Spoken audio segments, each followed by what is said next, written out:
temps pour nous d'annoncer directement la deuxième thématique. Une deuxième thématique qui nous conduit une fois de plus, un peu comme sur ces 5 derniers mois, du côté de la crise au cœur entre le Niger et la CEDEAO, alors qu'on sait que le Niger est isolé par les États membres de la CEDEAO, du moins officiellement depuis le renversement du régime de Mohamed Bazoum. On le sait, la CEDEAO avait pris des mesures de sanctions jugées quelquefois inhumaines par bon nombre de pays africains, même certains chefs d'État qui avaient refusé donc d'exécuter cela. On a été surpris le 14 décembre dernier que suite à un communiqué signé de l'institution ouest-africaine qu'on apprenne que désormais le pays du général Tiani était donc suspendu de toutes les institutions de la CEDEAO. On a donc eu du mal à comprendre ce revirement, un revirement qui arrive surtout 4 jours après les rencontres d'Abuja, une rencontre qui avait vu être mise sur pied une commission de dialogue dont l'objectif premier était celui de ramener le dialogue justement entre la CEDEAO et le CNSP, entendez par là le Conseil national de la sauvegarde pour la sauvegarde de la patrie du côté du Niger. Et on sait quand même qu'il y avait eu des noms qui ont apparu au départ dans la commission et qui ont disparu. Par la suite, on aura le temps de comprendre ce qui s'est exactement passé du côté d'Abuja le 10 décembre dernier. Parmi les conditions justement de la CEDEAO, pour reprendre le dialogue en vue de lever les sanctions économiques, il y avait celle de la décision de libérer ipso facto le président déchu, Mohamed Bazoum. Un préalable qui a été refusé directement par Niamey. Le général Tiani et ses hommes ont opposé une fin de non-recevoir à cette volonté des pays membres de la CEDEAO de libérer Mohamed Bazoum. On va rester avec vous d'abord. Habib Boubacar Touré, cela a fait dire à bon nombre de panafricanistes qu'on assiste peut-être aujourd'hui à une sorte de dialogue de sourds entre la CEDEAO et le CNSP. Habib, avant de vous inviter sur le débat au sujet de ce dialogue de sourds entre l'État nigérien et la CEDEAO, dites-nous, qu'est-ce que vous savez de ces noms qui ont disparu du côté d'Abuja dernier? On annonçait la commission mise sur pied pour le dialogue, pour ramener le dialogue entre le Niger et la CEDEAO. Il y avait un président dont le nom faisait problème. Qu'est-ce qu'il en est finalement?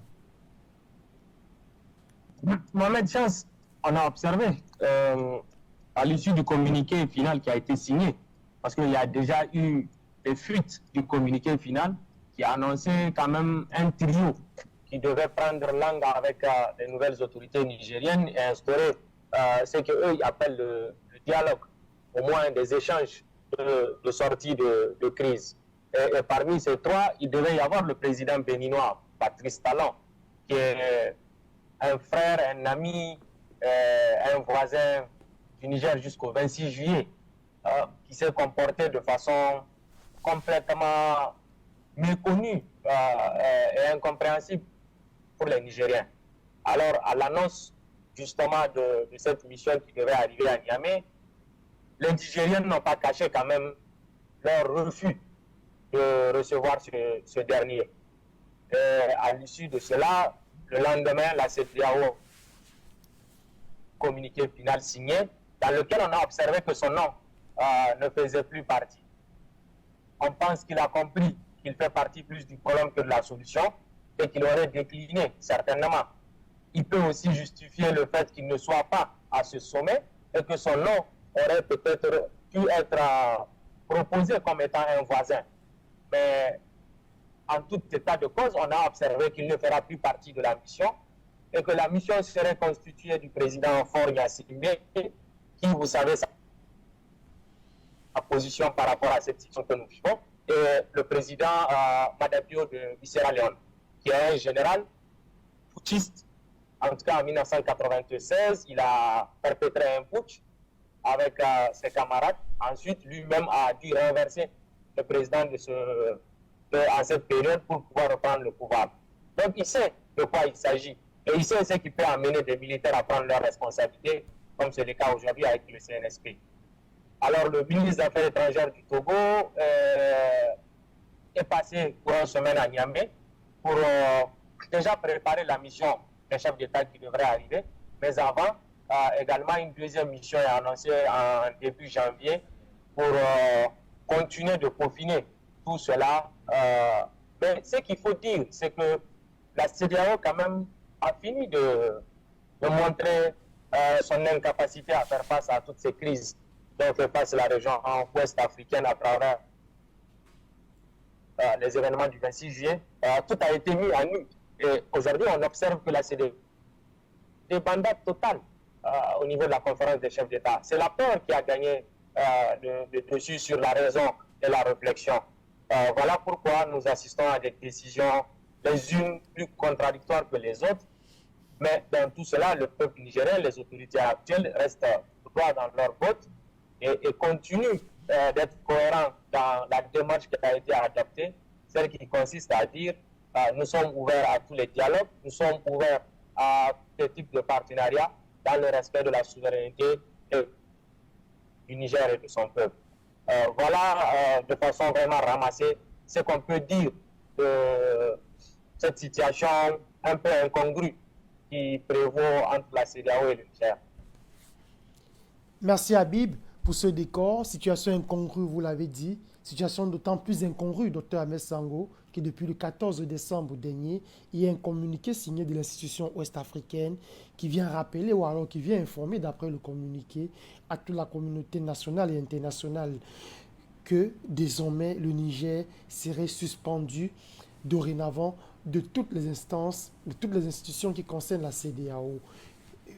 Comment est-ce que vous avez compris, comment est-ce que vous avez analysé, vous avez accueilli ce communiqué, alors qu'on sait que depuis le renversement du régime de Bazoum, c'était déjà le faux absolu. On avait l'impression que le Niger était déjà sanctionné, mais que non. En réalité, il faut savoir que la CEDEAO aujourd'hui n'existe que de nom.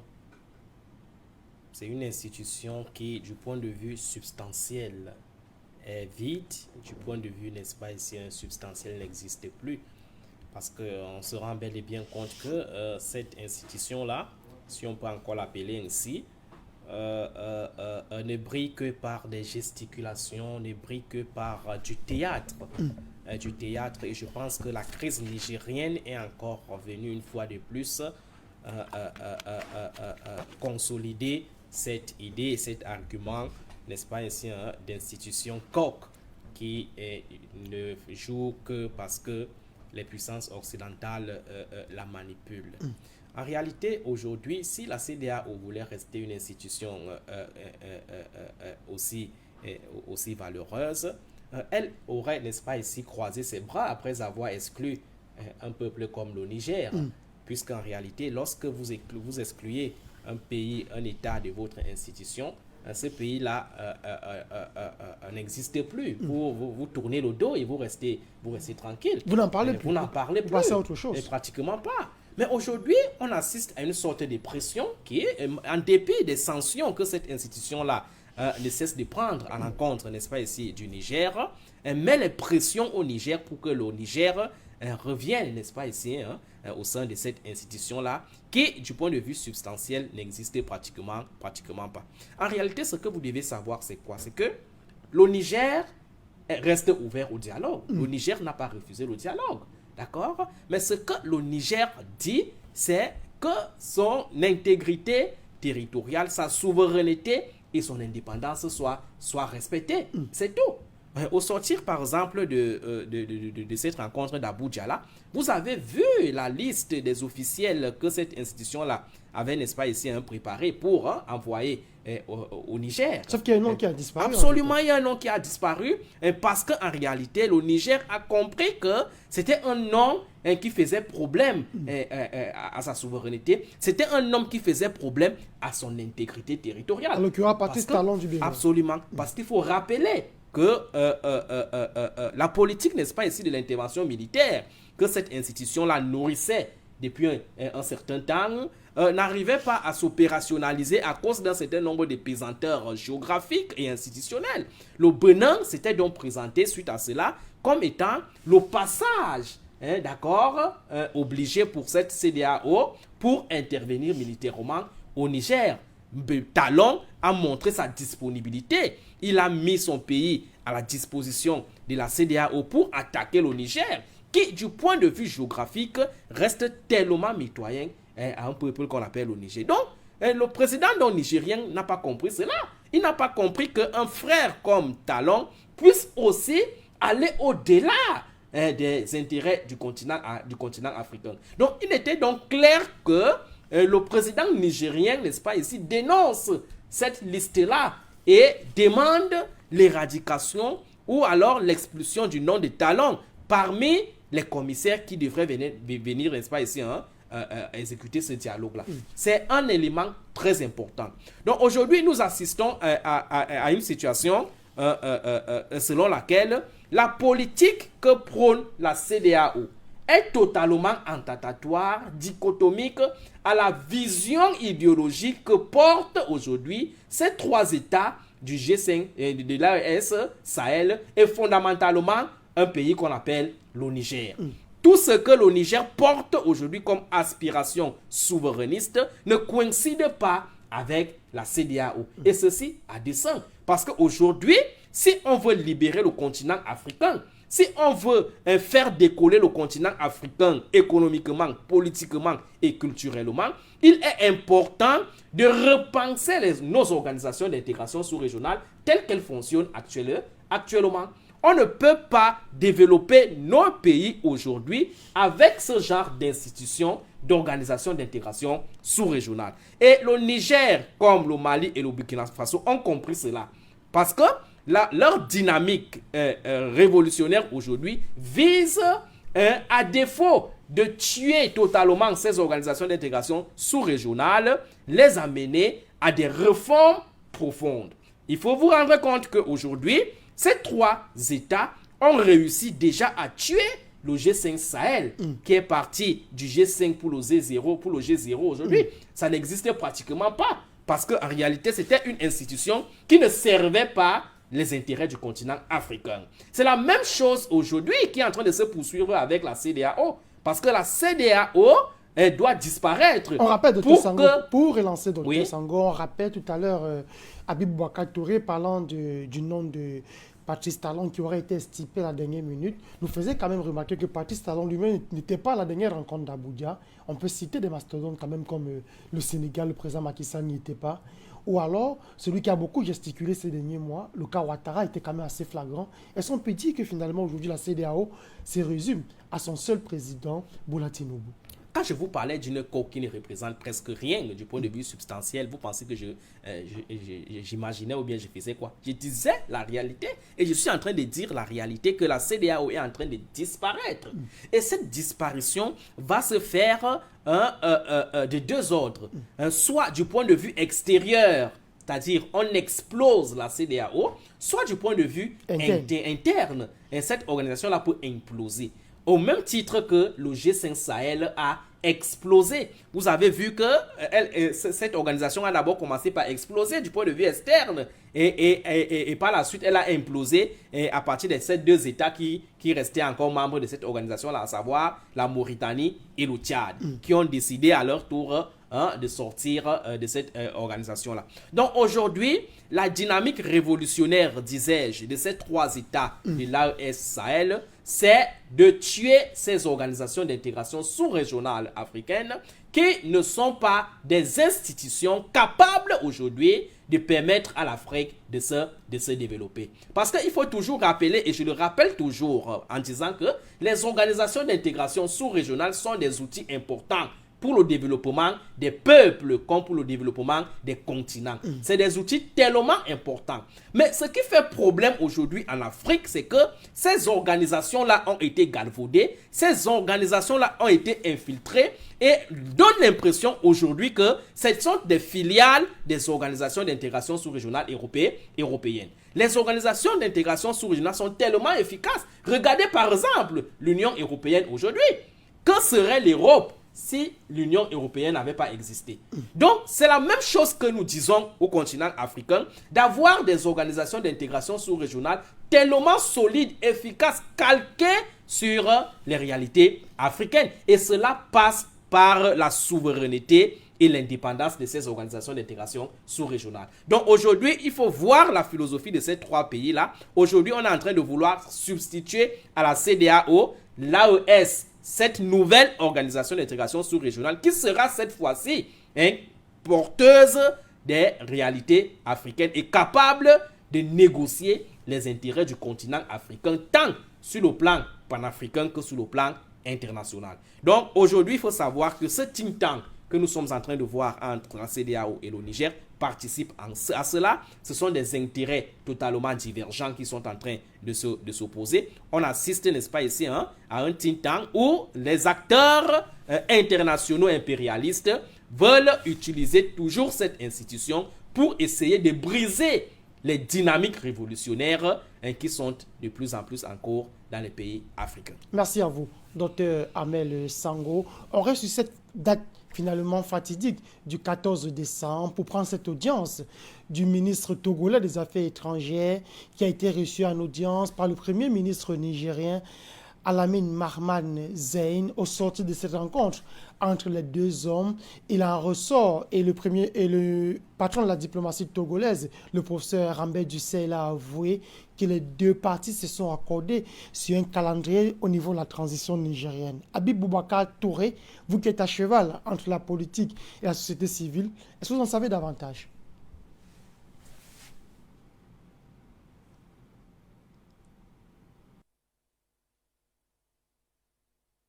Habib?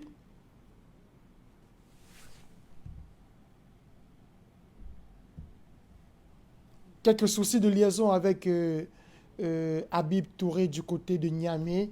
Dr Amel Sango, je le disais tout à l'heure, le ministre des Relations extérieures a été reçu en audience. Il s'agit du professeur Rambert Dussel. Il a été reçu en audience par le premier ministre nigérien de la transition, Alamine Mahman Zein. Il en ressort, après l'audience accordée entre les deux hommes, qu'un calendrier de la transition serait déjà à jour du côté de Niamey. Qu'est-ce que cela peut vouloir traduire aujourd'hui? On a suffisamment avancé peut-être. Oui, cela peut traduire, à mon avis, deux choses. La première chose, c'est d'abord de montrer sur le plan symbolique que, en réalité, l'État nigérien n'est pas fermé au dialogue. L'État nigérien aujourd'hui est prêt à accepter n'importe quel émissaire qui serait cette fois-ci porteuse, n'est-ce pas ici, des valeurs, n'est-ce pas ici, de respect des principes du Niger. Parce qu'aujourd'hui, nous voyons bel et bien que le Niger, comme le Burkina Faso et le Mali, parce qu'aujourd'hui, il est très difficile d'analyser la situation de l'un de ces pays sans toutefois les englober ensemble, parce que les actions semblent aujourd'hui être convergentes. On voit bel et bien que ces trois pays-là ne sont pas fermés, sont ouverts au dialogue, à condition que les émissaires envoyés au sein de ces États-là soient des émissaires qui respectent les choses basiques, élémentaires d'un État souverain, à savoir sa souveraineté, son indépendance et sa politique de non-ingérence. Ce sont des éléments cardinaux qui encadrent généralement les relations interétatiques comme les relations internationales. Donc aujourd'hui, on peut mettre la visite de cet émissaire professeur Rambert Dussel. Professeur Rambert Dussel dans cette logique-là. Autre chose également, cette visite-là démontre à suffisance que le Niger n'est pas en train de dire qu'il n'y aura pas retour à l'ordre constitutionnel. Le Niger est en train de travailler pour un retour à l'ordre constitutionnel, cette fois-ci définitive. Parce que pour qu'il y ait retour à l'ordre constitutionnel dans tous les pays africains aujourd'hui qui sont, entre guillemets, dans des processus de transitologie, c'est des retours qui nécessitent d'abord au préalable des réformes sur le plan interne. Parce que à l'état actuel des choses, aujourd'hui, il serait difficile de revenir à l'ordre constitutionnel et d'espérer une accalmie dans les jours à venir. On risque de nous reconduire à la même situation. Or, pour éviter cela, pour éviter de faire le recommencement de manière éternelle, il est important aujourd'hui de faire un brainstorming interne sur le plan africain des États africains pour qu'on essaye de voir ce qui nous conduit toujours aux mêmes causes. Très bien. Parce que c'est quand même procéder comme un imbécile que de vouloir un changement et poser toujours les mêmes actes. Aujourd'hui, on doit se poser la question de savoir pourquoi est-ce que l'Afrique ne se développe pas? Pourquoi est-ce que l'Afrique est de temps en temps secouée par les coups d'État? Pourquoi est-ce que les richesses africaines ne bénéficient pas au peuple africain? Et lorsque vous posez ces questions-là, ces questionnements-là, vous arrivez donc à des résultats qui vous permettent cette fois-ci donc de définir des politiques publiques tellement efficaces qui permettront aux pays africains cette fois-ci de se mouvoir librement sur le plan international. Le problème des pays africains il n'y a pas deux problèmes aujourd'hui au niveau des pays africains. Le problème des pays africains, c'est son problème de la souveraineté économique. Cette souveraineté économique qui a été asphyxiée par les puissances occidentales et qui doit être aujourd'hui restaurée par les combattants africains. Et je pense que ces trois leaders de l'AES semblent être le modèle, je voudrais dire le prototype des leaders dont l'Afrique a besoin aujourd'hui. Merci à vous, Dr Amel Sango. On tente de repartir du côté de Niamey. On nous signale que la liaison est désormais rétablie avec notre frère et ami Habib Touré. Habib, vous nous recevez? Oui, je vous reçois, Mohamed. Très bien. Quelques perturbations, mais maintenant la liaison est bonne. Habib, selon nos informations, le 14 décembre dernier, le professeur Rambert Ducet, premier patron de la diplomatie togolaise, a été reçu en audience par le premier ministre Alamine Mahman Zein. Au sortir de l'audience entre les deux hommes, il en ressort que les deux hommes se seraient déjà accordés sur un calendrier pour la transition nigérienne. D'abord, est-ce que vous confirmez l'information et ensuite, est-ce que vous pouvez nous en dire plus?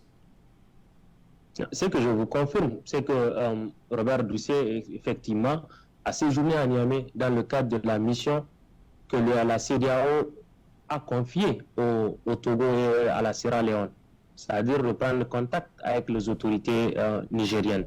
Et étant le chef de la diplomatie togolaise, qui est un pays ami que le Niger avait déjà saisi pour jouer un rôle de rapprochement entre la position nigérienne assumée et la position de la CEDEAO. Alors, à l'issue de son audience, effectivement, il nous a fait part des avancées dans le cadre de ces discussions. Vous savez que le point central de ces discussions, avant le 10 décembre, a été d'abord le rétablissement de Mohamed Bazoum comme président de la République du Niger. Le sommet du 10 a cette particularité de nous faire savoir que la CEDEAO n'est plus là-bas. La CEDEAO veut aujourd'hui aller vers un rétablissement de l'ordre constitutionnel. Qui parle de rétablissement d'ordre constitutionnel parle de l'établissement d'un chronogramme de la transition avec des délais clairs. Alors, vous savez que le chef de l'État, Abdraman Tchani, avait déjà annoncé les couleurs en ce sens, que la transition nigérienne ne saurait excéder 3 ans. Et quand il dit cela, certainement que le CNSP s'est déjà concerté, mais donne le pouvoir au peuple nigérien pour déterminer le délai raisonnable dans cette fourchette des 3 ans. Alors, quand on va à des négociations, c'est normal qu'on mette en place des propositions. L'Algérie avait fait des propositions de 9 mois, si vous vous rappelez bien. Le Niger n'était pas d'accord et le Niger l'avait fait savoir. Aujourd'hui, Robert Ducet, à l'occasion de ce séjour, a notifié le fait qu'il y a des esquisses d'un chronogramme entre eux, médiateurs, les autorités nigériennes, et que sur la base de cela, des travaux seront conduits. Donc, on peut imaginer que c'est certainement un chronogramme dans la fourchette des 3 ans qui aurait été proposé et qui va servir de base de travail aux médiateurs qui connaissent déjà la situation. J'insiste sur le fait que le Togo est au parfum de la situation parce qu'il a été saisi par le Niger pour faciliter cela. Et vous savez que dans ces conditions, le Niger a déjà dit sa position. Et le Togo sait exactement par quels moyens ou quels sont les leviers qu'il faut actionner pour accorder les deux violences, c'est-à-dire la CEDEAO et le Niger. Je voudrais revenir quand même sur la posture de la CEDEAO. Voyez-vous, la CEDEAO, à travers ce communiqué, nous dit qu'ils finissent par prendre acte qu'il y a renversement de Mohamed Bazoum le 26 juillet et qu'à l'issue de cela, ils ne recevront plus des Nigériens perdus, je vais les appeler comme ça, au titre de la représentation de Mohamed Bazoum dans les différentes instances de la CEDEAO. Mais je voudrais aussi les rappeler à cette CEDEAO les instruments du protocole additionnel à la bonne gouvernance sur lesquels il se base pour suspendre le Niger. Effectivement, en signant ce protocole, le Niger a pris l'engagement de ne pas aller dans des ruptures de l'ordre constitutionnel de ce genre. Et que si ça devait arriver, le Niger devait être suspendu des instances. C'est-à-dire que le Niger n'avait plus le pouvoir de siéger dans les instances de la CEDEAO. Le Niger ne devrait plus avoir le pouvoir de postuler à des postes au niveau des instances de la CEDEAO. Mais le même protocole, notamment à son article 25 alinéa 3, dit que la CEDEAO aussi a l'obligation de travailler avec les nouvelles autorités pour élaborer un chronogramme et aider, faciliter le retour à l'ordre constitutionnel. Mais jamais ce protocole ne dit qu'il faut fermer les frontières sur le peuple nigérien, qu'il faut saisir les avoirs du peuple nigérien au niveau de la Banque centrale et des banques commerciales, et qu'il faut aussi essayer d'agresser militairement le peuple nigérien. Donc ces sanctions qui ont été prises le 30 juillet au 10 décembre sont non seulement illégales, mais mieux, ils sont assimilables aujourd'hui quand même à un crime contre l'humanité. Et je pense que les autorités actuelles du Niger ou futures devront se donner les moyens de saisir les juridictions internationales afin de constater que la CEDEAO a décidé de mettre en danger la vie de 26 millions de Nigériens sur une base complètement fausse. Si l'idée était qu'il y a une tentative en cours et que c'est le seul moyen qu'on a trouvé pour l'empêcher, il fallait peut-être sévir contre ceux qui étaient en train d'intenter et non contre le peuple nigérien qui a décidé de se libérer, de saisir la perche à elle tendue le 26 juillet par son armée. Et l'autre chose, c'est que ça met aussi en exergue et à nu la relation, ou du moins la différence entre la légitimité et la légalité. Ils ont fini par prendre conscience que le CNSP, le gouvernement de transition, sont légitimes de par l'adhésion populaire et sortir de cette légalité béante dans laquelle ils se sont engouffrés. Mais vous avez observé que quelques jours après, il y a la Cour de justice de la CEDEAO aussi qui est venue surenchérir sur la question nigérienne, notamment en décidant de condamner l'État du Niger, que cette même Cour a décidé de ne pas reconnaître dans une procédure précédente. C'est complètement la pagaille, c'est le sauve qui peut, on peut le dire aujourd'hui au niveau de la CEDEAO. Et au-delà même de la situation du Niger, c'est surtout l'alliance des États du Sahel.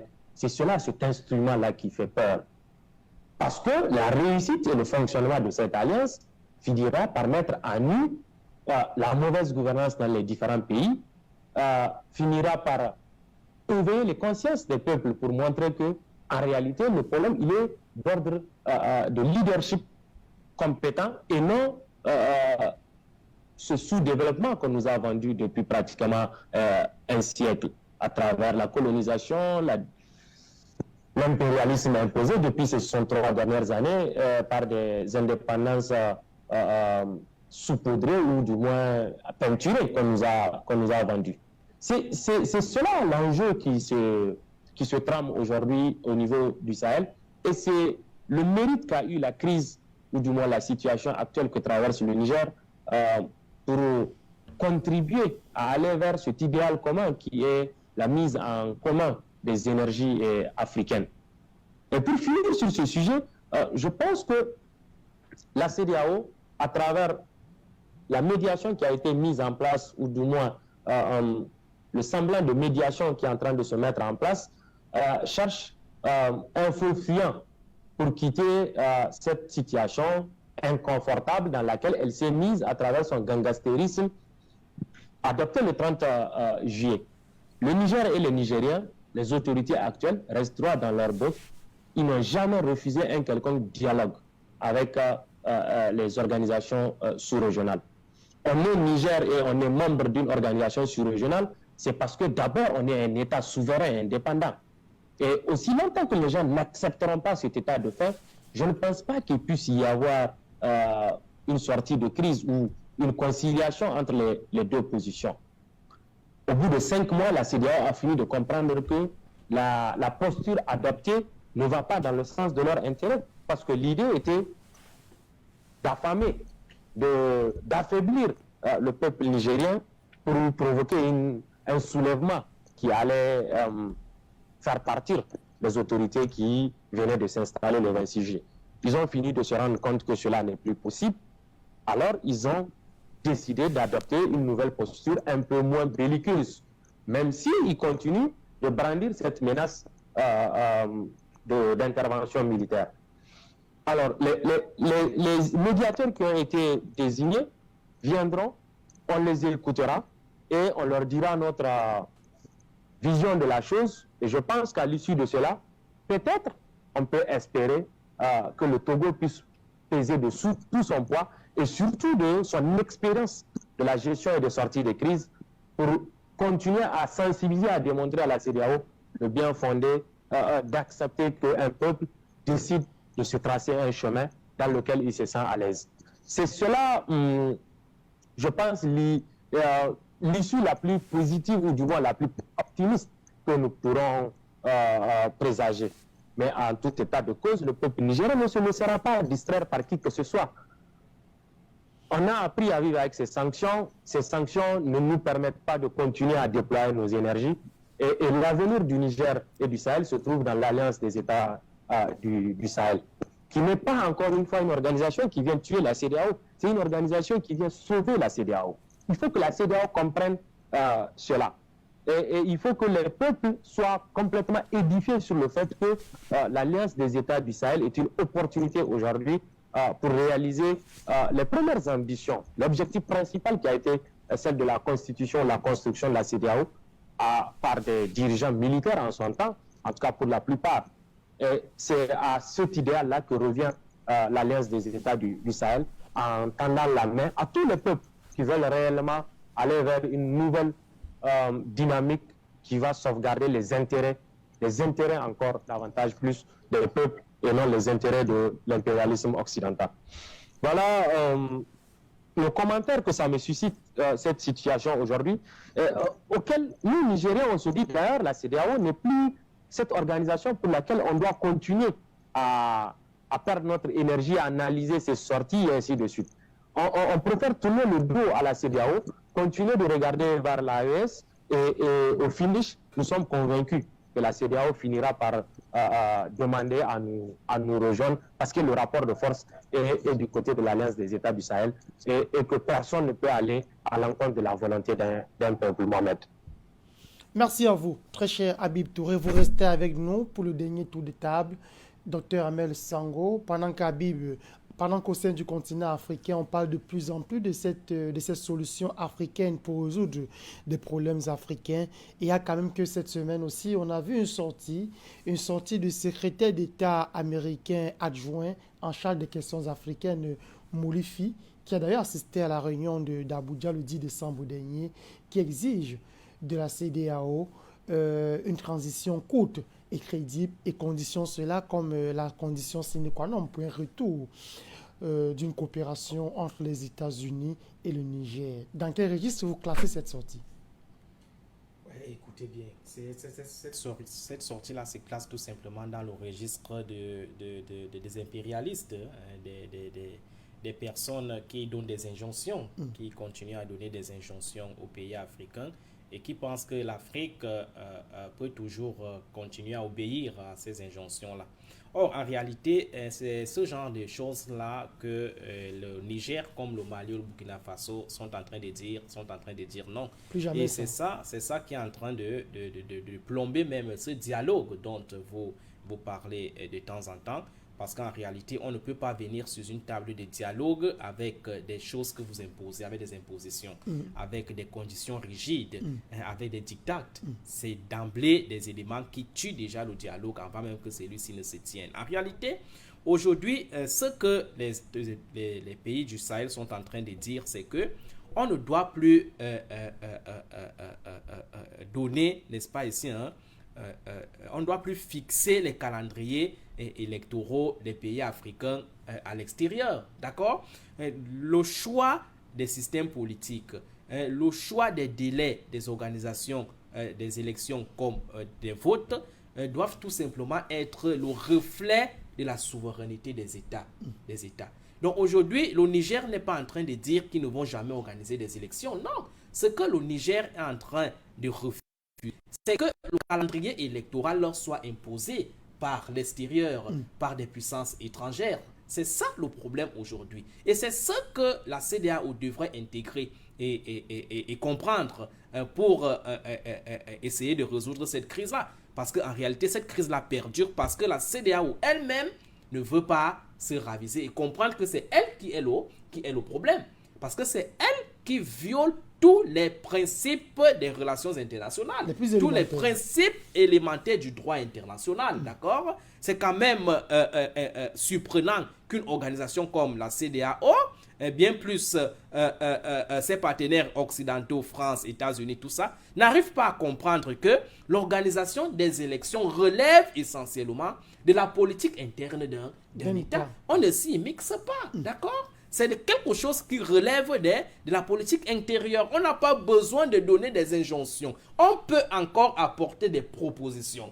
Mais lorsque vous lisez, n'est-ce pas, le ton qu'utilise cette organisation internationale, lorsque vous lisez le ton des puissances occidentales vis-à-vis de ces pays-là, vous voyez que c'est un ton condescendant. Ce n'est pas un ton conciliateur. Ce n'est pas un ton de proposition. Ça n'a rien d'amical. C'est un ton, n'est-ce pas, ici, de partnership. Donc aujourd'hui, moi je pense que on doit mettre un terme à cela. On doit mettre un terme à cela parce que les pays africains aujourd'hui sont des pays souverains.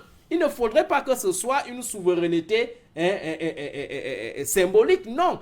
Il faudrait que ce soit une souveraineté, n'est-ce pas ici, réelle, effective, qu'on ne doit plus négocier, on ne doit plus supplier. Les pays africains ont tout pour prendre leur souveraineté. Et je pense que le Niger aujourd'hui, comme le Mali, le Burkina Faso, sont dans cette dynamique-là. Il faut tout simplement que les autres peuples africains, n'est-ce pas ici, s'agrègent à cette idéologie, à cette dynamique pour que le continent africain soit à terme, n'est-ce pas ici, mis à l'abri des velléités de déstabilisation des puissances occidentales. Donc, la sortie de cet émissaire américain, secrétaire d'État américain, lors de cette réunion d'Abuja de la CEDEAO est une sortie tout simplement qui vient encore mettre le couteau dans une plaie au moment où on doit, n'est-ce pas ici, concilier, on doit apporter des éléments, n'est-ce pas ici, de conciliation. Eux, ils restent encore déterministes sur leur position qui malheureusement sont aujourd'hui vomis par certaines puissances africaines. Habib, c'est votre dernier mot cette fois. Vous aurez la possibilité de donner votre proposition pour sortir de ce sujet. Mais avant cela, comment est-ce que vous avez apprécié, comment vous analysez cette sortie de Molifi, qui est secrétaire d'État adjoint américain aux affaires africaines, qui a d'ailleurs pris part à la fameuse réunion à laquelle la CEDEAO vous promet de ne plus inviter les anciens amis de Bazoum.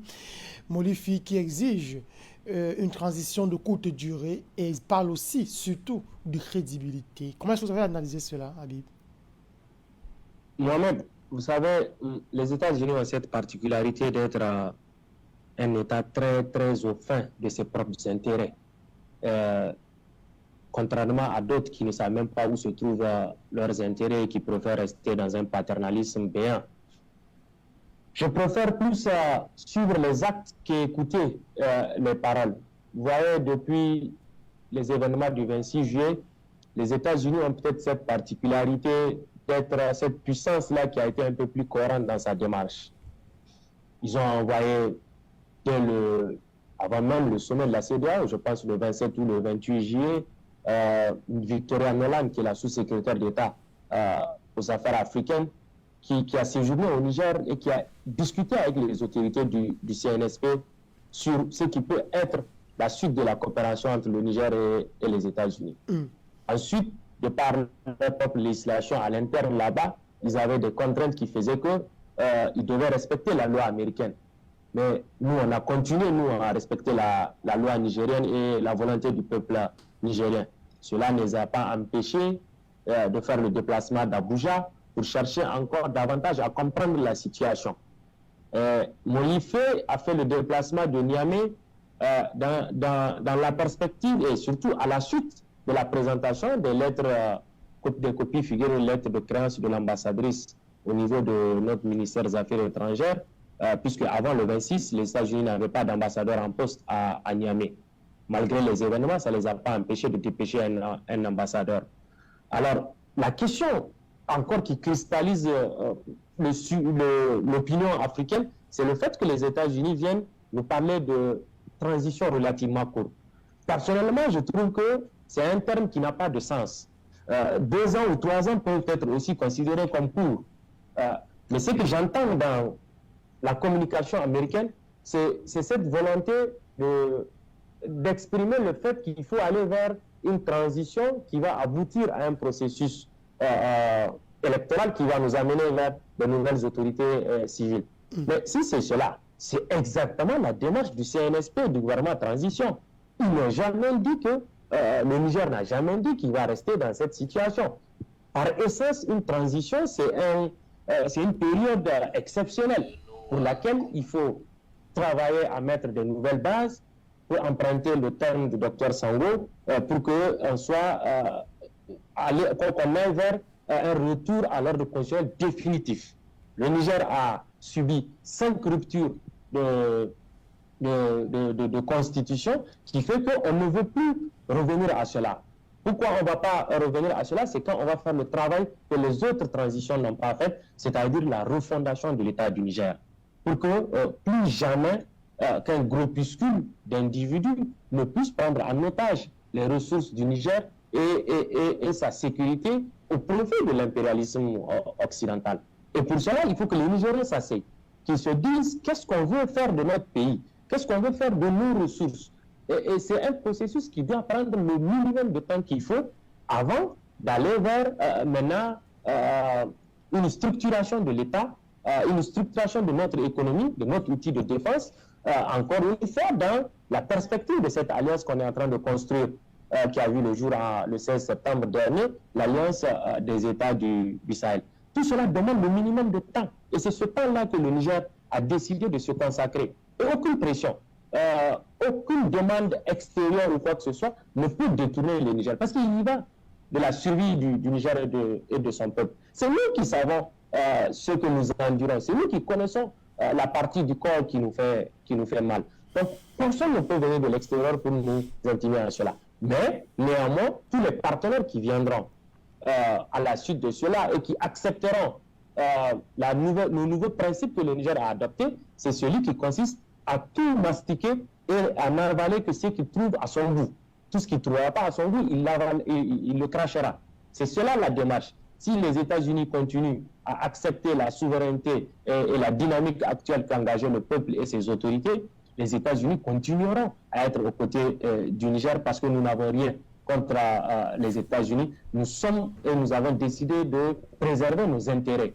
Et si les États-Unis ont des intérêts qu'ils veulent préserver, il faut que ces intérêts respectent aussi les intérêts du peuple nigérien. Les États-Unis, c'est ce partenaire-là qui est certes versatile, compliqué à gérer, mais qui refuse de te donner les raisons de la rupture. Et comme nous ne sommes pas dans un déni total, ou du moins dans un renfermissement sur nous-mêmes, nous ne pouvons pas nous lever pour chasser tout le monde parce qu'il faut chasser les gens. Il ne s'agit pas de cela. C'est une révolution complètement réfléchie et c'est une révolution intelligente que le peuple nigérien est en train de mener aujourd'hui, dans laquelle les sentiments et les ressentis n'ont pas leur place. Il n'y a que les intérêts du Niger aujourd'hui et de son peuple qui comptent. Nous entendons qu'il faut chasser les États-Unis, il faut rompre les accords, il faut. Mais la meilleure attitude que le Niger puisse avoir aujourd'hui, c'est celle de dire nous voudrons affirmer notre souveraineté, notre liberté, nous voudrons disposer de nos ressources comme nous voulons. Et à l'issue de cela, tout ce qu'il faut chasser, quitteront d'eux-mêmes parce qu'ils ne rentreront plus dans ce cadre-là. C'est la lecture que moi j'ai personnellement de cette situation et de la relation que nous avons aujourd'hui avec les États-Unis d'Amérique. On peut dire la même chose de la Chine dans le pétrole. Et pour reconforter toute cette opinion, vous avez vu que malgré que nous puissions continuer à discuter avec les Américains, le Niger ne s'est pas gêné à signer un accord avec la Russie. Et ceux qui disent que ça aurait pu être une rupture avec les États-Unis, nous avons été courageux pour aller vers cela. On a reçu le vice-ministre de la Défense russe ici. On a signé des accords de partenariat avec la Russie. Si les États-Unis ne sont pas contents de ça, ils peuvent partir. Nous ne négocierons personne pour rester. Mais nous ne chasserons pas aussi ceux qui voudront rester dans le strict respect de nos intérêts et de notre souveraineté. Merci infiniment à vous, Habib Boubacar Touré. On rappelle que vous êtes homme politique, acteur de la société civile, mais également analyste des questions géopolitiques. Merci infiniment d'avoir accepté cette invitation, Habib. Merci Mohamed Chance. Je voudrais souhaiter très bonne fin de week-end et début de semaine à toutes et à tous, surtout à mon co-panéliste, docteur Armel Sango, qui ne ménage jamais aucun effort pour venir partager ses analyses pertinentes avec l'Afrique et le reste du monde. Également à notre frère Lamara qui était avec nous au départ et que nous prendrons le plein plaisir de retrouver pour les prochaines éditions des différents programmes de For You Media. Merci Mohamed Chance et merci encore une fois pour l'invitation. Merci infiniment également à vous, docteur Amel Sango. Je rappelle que vous êtes politologue, mais également internationaliste. C'est un plaisir de vous avoir. C'est moi qui vous remercie. Change, je vais retourner les mêmes civilités à mon combattant de toujours, Habib Touré, pour dire que j'admire ce qu'il fait. Partant du Niger, il montre qu'en réalité, en Afrique, on n'a pas toujours besoin de la distance pour servir son continent. On doit défaire ces frontières qui nous ont été imposées par la colonisation et comprendre que l'Afrique reste une et multiple. Travailler pour ça, pour que celle-ci recouvre son unité. Je vais également dire merci à mon compatriote tchadien Mamat qui a pris part à cette émission depuis le Canada. C'est également un élément qui montre que partout où on se trouve, on peut servir l'Afrique. Merci infiniment à vous qu'on se trouve. On peut servir l'Afrique. Lui également, il a démontré en début de cette émission, en direct du Canada, Mahamat Lamana, journaliste indépendant d'origine tchadienne. Merci d'avoir été de nous. Tout comme on n'oublie pas de dire merci grandement à notre Sharon Dix, qui est envoyé spécial de For You Media pour suivre pour nous, minute by minute, ce référendum constitutionnel tchadien que nous vous promettons de vous donner le maximum d'informations dans nos prochaines éditions. N'oublie pas la réalisation qui n'a ménagé aucun effort technique afin que cette émission soit réalisée. Boris Mbok était notre jeune réalisateur derrière les platines. Quant à vous, merci infiniment, mesdames et messieurs, d'avoir une fois de plus accepté de nous regarder et de nous écouter en direct de la 96.3, mais aussi sur nos différentes plateformes Facebook, YouTube. Grand Angle quitte la scène. Rendez-vous dimanche prochain avec d'autres invités, surtout sur d'autres panélistes encore. Bonsoir l'Afrique.